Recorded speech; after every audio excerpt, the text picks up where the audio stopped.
To every coach who's looked at the 3-4-3 and written it off as too risky, too complicated, or too defensive to be worth your time, this video is going to change how you see it. Because in my view, the 3-4-3 is one of the most misunderstood formations in football. And you might be leaving one of the most dynamic systems in the game on the table. So let me show you why. Here's what most coaches see when they look at this formation. You've got your 3 centre-backs, you've got your 2 wing-backs, and you've got your front line of 3, or your 3 attackers. Now, you do the maths on that. That is effectively 5 defenders on the pitch, and only 3 attackers. So your brain is thinking, right, this must be more of a cautious formation.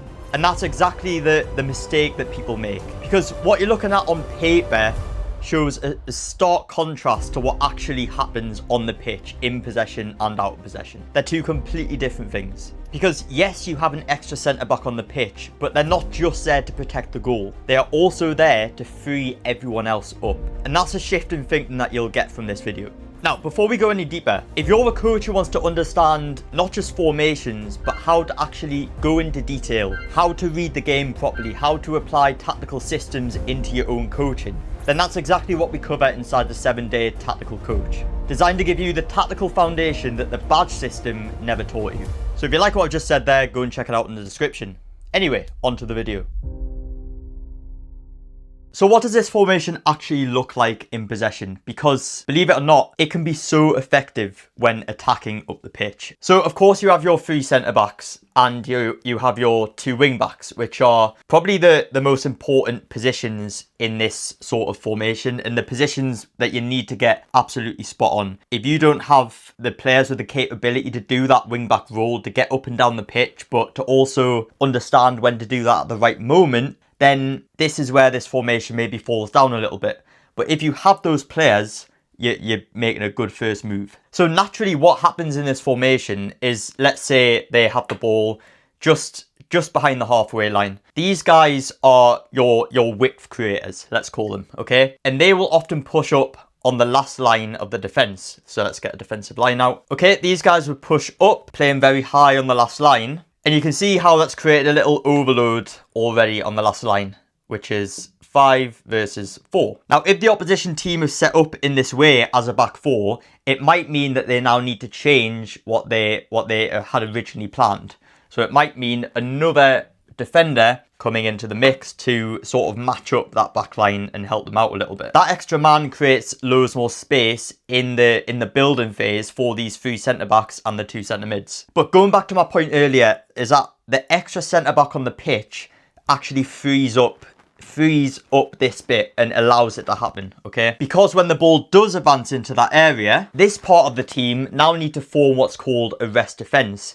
And this is where this formation really shines. Now, a rest defence, if you're not aware already, is your defensive structure when your team is attacking. Okay, so if I have my 5 players here who are attacking, my rest defence might look something like the 2 centre-mids, along with the 3 centre-backs, who would naturally be pushed higher up the pitch. And that would be your rest defence, these 5 players, okay? So if that ball did break out and they lost possession, having this structure already in place allows them to defend a possible transition a lot better. But it's not just that, because did you see how easy it was for this back 3 in midfield partnership to form that structure? Because this shape hasn't moved from what it was before. All that happens is the 3 centre-backs step up the pitch, they are already in their structure, and they maybe play a bit closer to the 2 centre-mids. If you were in a back 4, however, that transition would be a lot harder, because now you're relying on communication about, if this fullback goes forward, what is the role of this other player, okay? Because he's probably going to have to tuck in.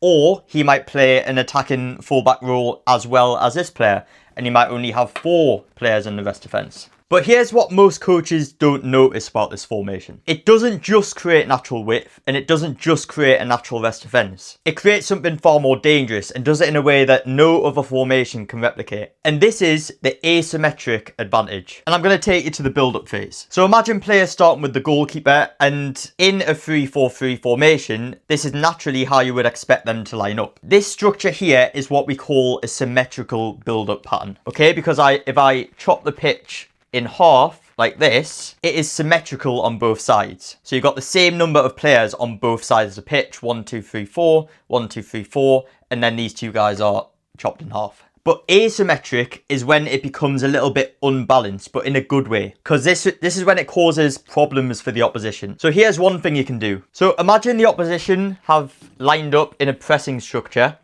and they have 3 players along the front line to counteract those 3 centre-backs, because they expect that's how the team are going to build up. But a subtle tweak can change all that completely. What if this wing-back pushed higher on the last line, this wide centre-back moved across to play more like a natural left back. This middle centre back moved across to play like a left centre back. This guy tucks in to play like a right centre back. And then this wing back plays like a right back. Okay, so now the picture has changed slightly. So now you're only effectively building with 2 centre backs, because you have pushed the other wing back up the pitch and you have pushed the other centre back further wider across. And so now this front 3 is possibly not needed, because now we have a spare man higher up the pitch. And so this is how it becomes asymmetric, because you have your right wing back playing as a right back, playing closer to the centre back, but your left wing back is on the last line. And so that creates a sort of diagonal line across the pitch between these 2 players, where naturally you would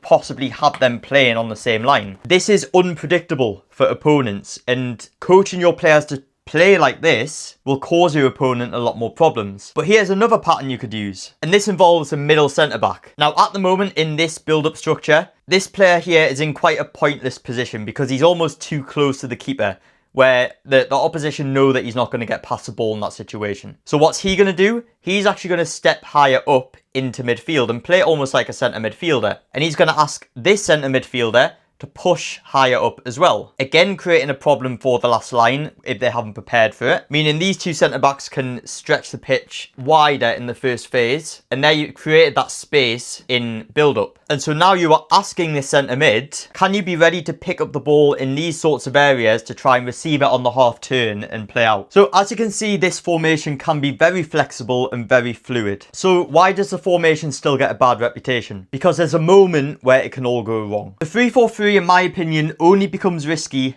in the transition, because when you are high up the pitch and your wing backs have both pushed on both sides and you have your rest defence, where is the key space that opposition can exploit? It's in these wide areas here. It's in behind these wide centre backs and in behind these wing backs. But there's one thing I want to caveat. This vulnerability in transition exists in nearly every formation. For example, if you had a 4-3-3 formation and you had 2 attacking fullbacks, then that would still be an issue. The difference is the 3-4-3 gets blamed for it because it is seen as a more defensive formation. And so people expect it to protect you automatically. But this is how you can counteract this transitional moment. If the ball is lost in this area, these 2 centre mids need to be extremely aggressive to press that ball instantly. At the same time, these wide centre backs need to have their body facing square on to the play, so they are ready to run in behind and ready to mark a possible winger who is making his run. And of course, these 2 centre-backs need to be quick and need to be physical to cover the ground. But it's also about having 2 very intelligent wing-backs who can anticipate the danger,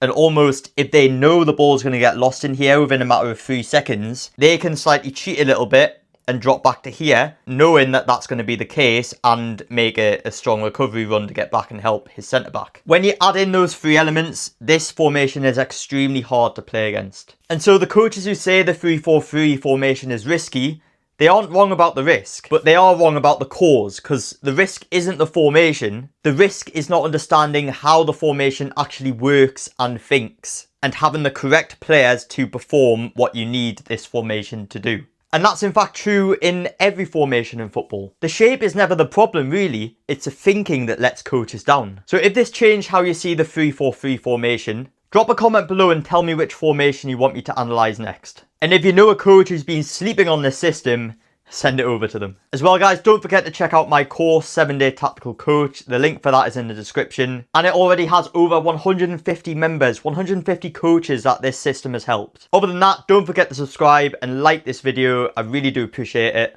And I'll see you in the next one.